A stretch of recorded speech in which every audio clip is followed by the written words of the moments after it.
From Hollywood, it's time now for... Johnny Dollar. Yeah, Pete Corbin, Dollar. I found your message when I got in, but I don't know why I'm returning your call after that lacing I took from you. Well, at least you haven't run out on us. Why should I?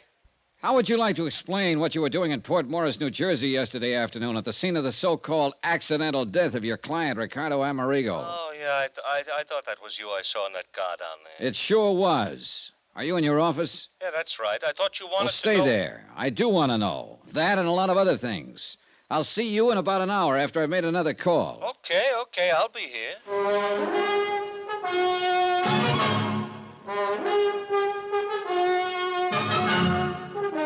Tonight and every weekday night, Bob Bailey in the transcribed adventures of the man with the action-packed expense account, America's fabulous freelance insurance investigator. Yours truly, Johnny Dollar.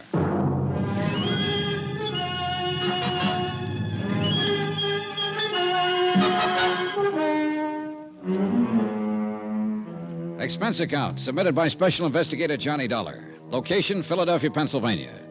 To the Philadelphia Mutual Liability and Casualty Company. Following is an accounting of further expenses during my investigation of the Ricardo Amerigo matter. Expense account item 6. $33.75. Dry cleaning and new shirts, socks, and so on, including one pair of shoes to replace the ones I lost in the South Jersey swamp while rescuing what I thought was a priceless Amati violin in a muddy tidewater inlet called Lucky Hoe Creek. But when I showed it to Harry Branson at Philadelphia Mutual, well, at least he promised to have an expert look it over and pass final judgment. That's the reason for item 7, 85 cents. Taxi to Harry's office in the Security First building. Oh, come in, John, come in. Hi, Harry. Well, what have you found out? Nothing yet, but I should hear from the violin man any minute.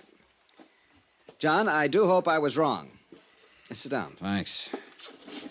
Harry, I could have committed mayhem when you told me that fiddle I picked up in the swamp isn't the Amati. To think you nearly drowned retrieving it. Oh, brother, that's putting it mildly. But I'm sure Foresto will know. Foresto? Foresto Nigliario, however he pronounces it, the violin man. He really an expert? Well, he's the one who okayed the $30,000 policy on Amerigo's violin. Let's just hope this one's it. Did you learn anything in Port Morris? Only confirm what you'd already learned from Sergeant Peters down there. That someone had sawed through some steering connection on Amerigo's car before it crashed through the bridge. Yeah. Still no sign of the body? Nope. Oh, a man named Adam Bowles called. Oh, he's an old friend. Used to be a private detective and just can't get it out of his system. Oh. Well, he called me, you know. I know. And I must confess, John, that I'm inclined to agree with him. That Peter Corbin, Amerigo's agent, did it? Agent and beneficiary, John. And apparently the one person who knew Amerigo well enough. I said it to Ad Bowles until I was blue in the face, Harry, and I say it again. Too easy. But who else? I don't know. That's what I came back here to find out. All the evidence. Circumstantial evidence. The kind of man that'd be a fool to let pile up against him if he really was guilty. Even so. Harry, let me do it my own way, huh? What if this Corbin tries to skip out? Then will be the time to... Excuse me. Yes. Mr. Charniero to see you, sir. Charniero. I knew that was it. Send him in. Man is here, John. Foresto? Yes, sure. Oh, well. Come in, Foresto. Meet Mr. Dollar. Yes, how do you do, Mr. Dollar? You brought the fiddle? Yeah. Right here on the desk. Well? Thank you. I'll open up the case. Well, is it? Mr. Bronson, Mr. Dollar, I'm sure. Well, Mr. Charniero? Charniero. Look, you've only got to look now that I've cleaned away some of the mud and the salt from the swamp where it was found. We're lucky it did not do any real damage to change the appearance. But nobody could tell the way you gave it to me. Well, how about now that you've cleaned it up? Yes. You see here. The shape of the F holes, the curve to the belly. Yeah? The beautiful shape, the signs of age, and above all, here, you see, the label. Label? Through the F hole, you can see it. There, Niccolo Amati. Then it is Amerigo's. See? You're sure, Mr. Charniero? The label says. And Foresto says. Well, look, I talked with a fiddle player in the orchestra at my hotel last night. He told me there are literally thousands of imitations of every important violin ever made. Shape, size, label, and all. Now, listen, Foresto. Yeah. Tell me the truth. Do you really consider yourself an expert? Well, I'm a seller of violins in my store. Violins, harmonicas, ocarinas, victrolas. How good are the violins you sell? Oh, good ones. Some as high as $65. Harry, do you mean to tell me, with all due apologies, Foresto, do you mean to tell me he was your authority for a $30,000 policy on Ricky Amerigo's violin? Well, of course, a representative from the Wurlitzer collection in Chicago verified Foresto's opinion at the time. See, the Wurlitzer know every good violin in the world. Yeah, Harry, let me have it. I'll give you a receipt for it. I'll bring it back when I'm through with it. Whatever you say, John. I assume you want to check further on the authenticity. And you are right. John. Yeah. To put it bluntly, you've still not accomplished very much insofar as Amerigo himself is concerned. With this fiddle under my arm, I think maybe I will. See you later.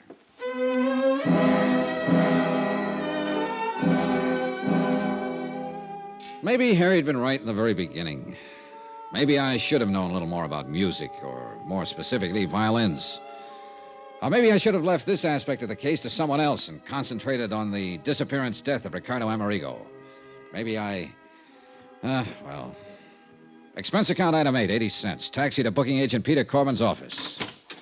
All right, Dollar, let's not waste either your time or either mine. You want to know what I was doing? That's right, Corbin. The Amati. I found it right where you planted it, in that swamp near Port Morris. You actually found it. What do you mean where I planted it? What else were you doing down there in the South Jersey swamps? Is that where you found Well, it? you ought to know. But frankly, Corbin, I think you overplayed it a bit when you tucked part of one of Amerigo's monogram shirts there with it. I don't know what you're talking about. Actually, I mean it. Then what were you doing down there? And, brother, you better make it good. The same thing you were. Trying to find out what happened to Ricky Amerigo. I tell you, Dollar, I was his best friend. It's a true fact.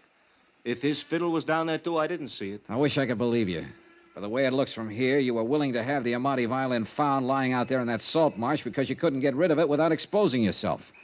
It didn't put any money in your pocket the way you figure Amerigo's death will. The way it looks from here, Dollar, that's where you're wrong. Yeah? Yeah, actually wrong. If Amerigo's dead, I collect on his insurance as his beneficiary. That's what the policy says, but believe All me. right, all right. But you think I wouldn't collect on the Amati fiddle, whether it was found or if it wasn't found. That's where you're wrong. What are you talking about? Because I'm also a beneficiary to his will.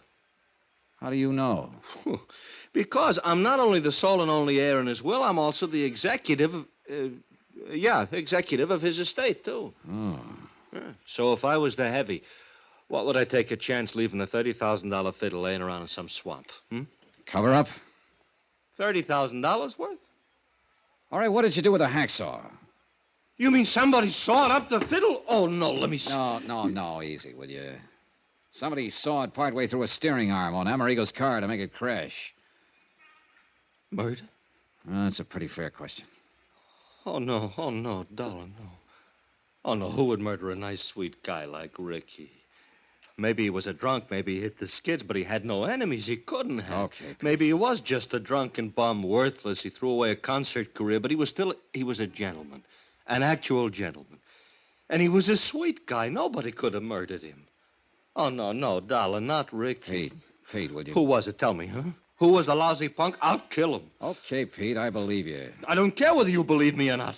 Will you tell me who done it? Pete. Ricky. Pete, will you listen to me? I'm listening. Now, look here. Look here and tell me. Is this Ricky's Amati violin?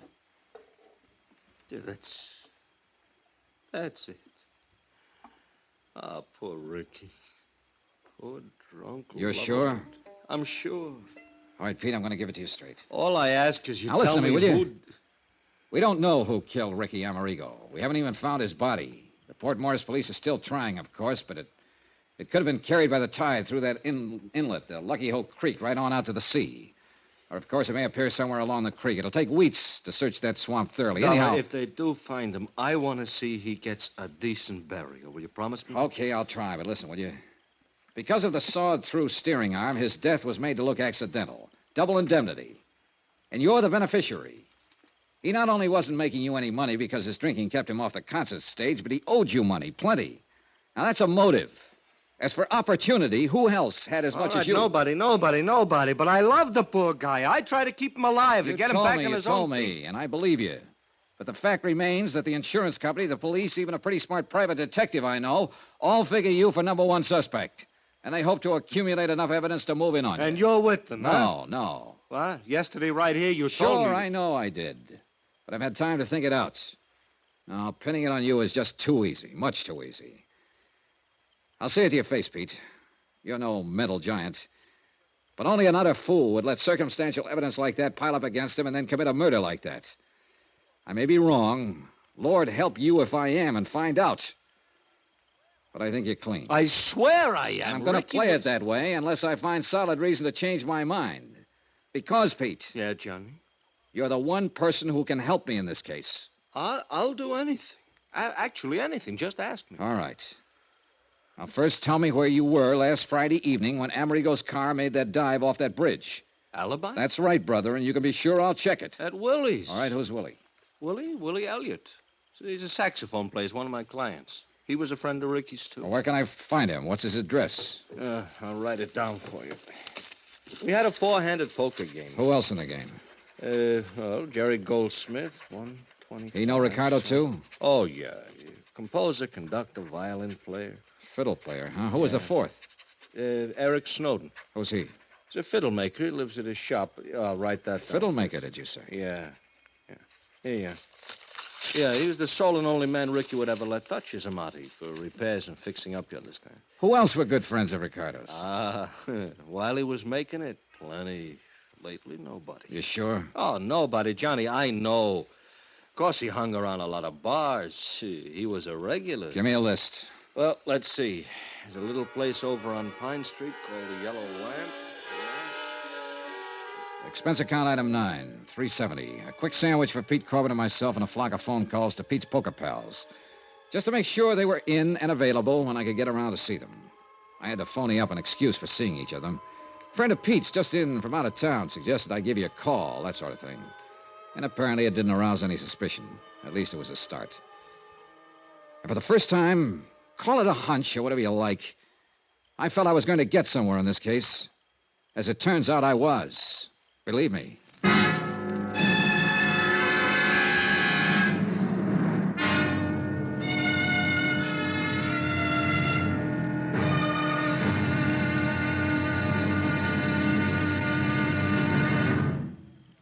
Now, here's our star to tell you about tomorrow's intriguing episode of this week's story. Tomorrow, a trio of musicians. The question, which one's story was playing a little flat? Join us, won't you? Yours truly, Johnny Dollar.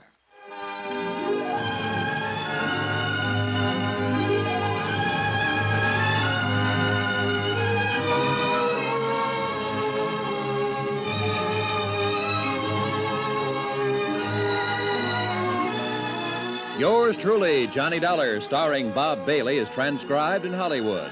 Written by Sam Dawson, it is produced and directed by Jack Johnstone. Be sure to join us tomorrow night, same time and station, for the next exciting episode of Yours truly, Johnny Dollar. Roy Rowan speaking.